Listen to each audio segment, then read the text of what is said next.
Halo guys, balik lagi di channel Febri Vlogger. Di video kali ini kita akan bahas lagi smartwatch dari brand Advan, yaitu Advan SE1 ya. Saya akan bahas mengenai fitur Rest to Wake, fitur Tap to Wake, dan juga fitur Cover to Sleep termasuk fitur Always on Display. Apakah sudah terdapat di smartwatch seri ini? Nah, biar gak berlama-lama langsung kita coba bahas ya. Saya bikin video ini khusus buat teman-teman yang mungkin tertarik untuk membeli smartwatch ini, atau mungkin sudah beli dan juga bingung untuk cara menggunakan fitur-fitur seperti fitur Rest to Wake-nya, fitur Tap to Wake-nya, atau mungkin yang AOD dan juga Cover to Sleep. Nanti kita akan coba bahas ya. Yang pertama di sini ada fitur brightness. Untuk fitur kecerahan layarnya ini masih manual teman-teman. Jadi kalau kita lagi ada di luar ruangan seperti ini, otomatis kita harus mengatur untuk bagian kecerahan layarnya. Kita harus meningkatkan ke bagian yang paling cerah atau yang paling maksimalnya biar kelihatan saat berada di luar ruangan. Ini kalau yang paling rendah sih sebenarnya juga kelihatan ya, cuma masih kurang tajam untuk tampilan dari layarnya. Kita coba masuk ke bagian menu settingnya.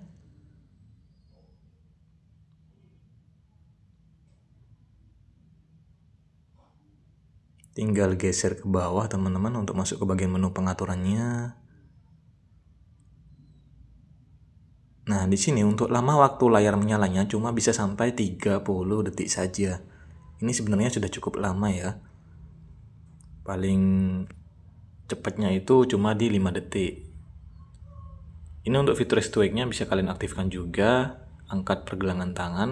Jadi teman-teman tinggal menggerakkan pergelangan tangannya saja, nanti otomatis itu layar smartwatch-nya bakal menyala. Jadi nggak perlu lagi yang namanya menekan bagian tombol sampingnya.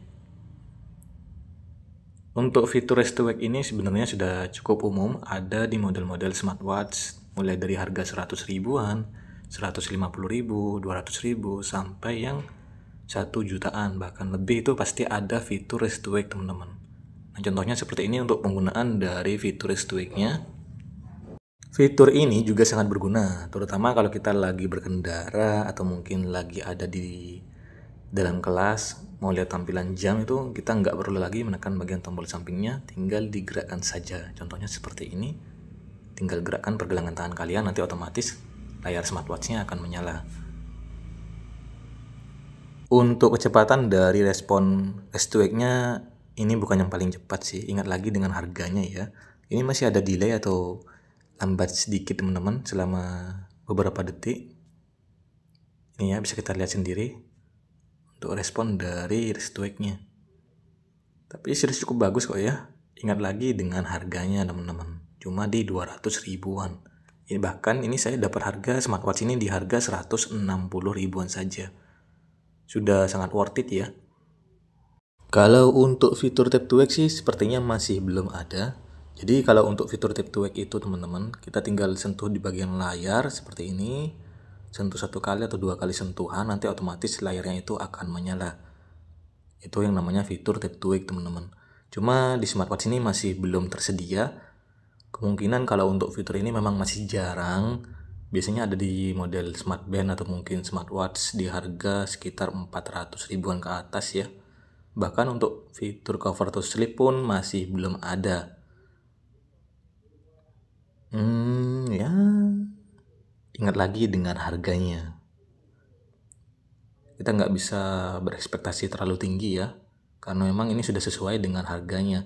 Bahkan ini menurut saya sih sudah melebihi ekspektasi saya teman-teman mengenai smartwatch ini. Karena memang untuk harganya itu sangat terjangkau dan untuk fitur-fitur yang ditawarkan itu sudah cukup lengkap teman-teman. Bagus sih. Bahkan ini juga sudah ada fitur Always on Display atau fitur AOD. Nah, pasti teman-teman di sini nggak nyangka ya kalau smartwatch 200 ribuan sudah punya fitur Always on Display. Karena ini memang masih jarang teman-teman. Untuk fitur ini kebanyakan ada di model smartwatch dengan harga di kisaran 500 ribu rupiah. Ya, mungkin sekitaran segitu ya, kurang lebih segitu. Bahkan ini untuk pilihan dari fitur AOD-nya sudah cukup banyak. Ada 3 tampilan AOD untuk gaya tampilan analog, dan juga ada 3 tampilan gaya AOD untuk tampilan jam digital teman-teman. Contoh dari penggunaan AOD-nya seperti ini, saya akan coba untuk tampilkan semuanya ke kalian.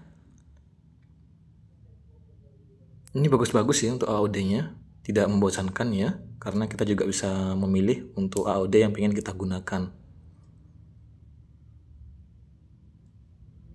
Untuk layarnya gimana bang? Untuk layarnya ini bukan menggunakan layar AMOLED teman-teman, masih menggunakan layar TFT display. Cuma untuk layarnya ini, walaupun TFT dia agak beda ya. Dia kelihatan lebih kinclong, lebih tajam dibandingkan layar TFT biasa. Untuk ukuran layarnya memiliki ukuran layar di 1,83 inch dengan resolusi 240 x 286 pixel. Kalau menurutku sih untuk kekurangan dari smartwatch ini terdapat di bagian bodi smartwatchnya ya, yang masih terbuat dari polikarbonat. Kalau kita lihat dan perhatikan dari jauh, ini untuk bodinya dia terlihat seperti terbuat dari bahan metal gitu. Tapi setelah kita pegang langsung, smartwatchnya itu bakal kerasa beda teman-teman. Jadi memang untuk beratnya ini cukup ringan ya, dan masih terbuat dari polikarbonat, bukan dari metal. Untuk selebihnya sih sudah cukup bagus ya. Ini contoh dari penggunaan fitur Always On Display-nya. Saya suka dengan tampilan AOD-nya ini. Dia kelihatan kalem dengan tampilan warna hitamnya.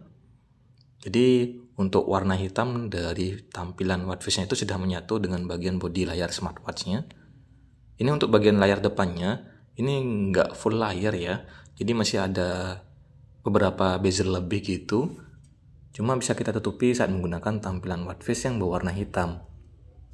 Contohnya seperti ini nih, dari fitur AOD-nya kelihatan full layar kalau kita menggunakan tampilan watchface yang berwarna hitam.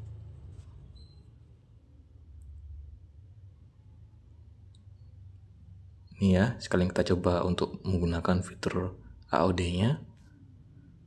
Untungnya sih ini sudah support sama fitur AOD ya, yang tentunya kita tahu kalau menggunakan fitur AOD itu kan layarnya kan akan terus menyala. Nah itu bakal lebih cepat untuk mengurangi daya baterai di smartwatch-nya. Untungnya teman-teman, yang menjadi nilai jual dari smartwatch ini tuh ada di bagian baterainya. Baterainya yang sangat besar di 600 mAh. Sangat jarang sekali ya untuk smartwatch harga segini punya baterai yang cukup besar di 600 mAh. Kebanyakan sih masih di 300 mAh gitu, tapi ini sudah cukup besar. Untuk baterainya diklaim mampu bertahan 8-12 hari dalam pemakaian normal. Untuk dalam mode standby itu bisa bertahan 20-30 hari. Jadi sudah sangat lama ya. Nah, mungkin juga ada yang belum percaya untuk kekuatan dari daya baterainya ini. Selama saya menggunakan smartwatch ini, jujur ya, untuk baterainya itu beneran awet teman-teman. Saya sudah coba gunakan untuk fitur AOD-nya ini, dan memang betul untuk baterainya itu cukup awet lah ya di kelas harganya. Jadi bukan yang pas sekedar iklan saja, enggak teman-teman. Jadi beneran cukup awet kok di kelas harganya. Apalagi harganya ini sudah cukup terjangkau ya, cuma di sekitar 160-200 ribuan. Ini worth it sih. Sudah punya 100 mode olahraga, ada fitur-fitur kesehatannya juga. Tampilan UI-nya itu lancar ya. Ada fitur AOD, Restore juga sudah ada.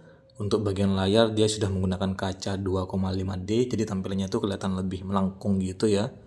Ini kelihatan elegan dan mewah teman-teman. Nah, sudah support juga sama fitur Bluetooth call. Sudah tahan air dengan sertifikasi IP68, yang dimana kalian bisa bawa smartwatch ini untuk berenang sampai kedalaman 1,5 meter selama 30 menit. Jadi ya kesimpulannya, dengan harga 200 ribuan ini sudah cukup worth it teman-teman. Ada fitur AOD-nya dan juga fitur Restore. Yang pastinya kalian juga gak nyangka ya kalau smartwatch ini ternyata sudah ada fitur Always On Display-nya. Sekian dulu untuk video kali ini. Buat teman-teman semua, minta tolong ya bantu subscribe channel ini, bantu like juga dan ramekan di kolom komentar. Bantu share juga ke sosial media kalian teman-teman. Mungkin ada teman-teman kalian yang tertarik atau mungkin mau beli smartwatch yang lagi saya bahas ini, jadi bisa nambah referensinya dulu sebelum membeli smartwatchnya. Sampai ketemu di video yang lain buat semuanya. Thank you dan bye-bye.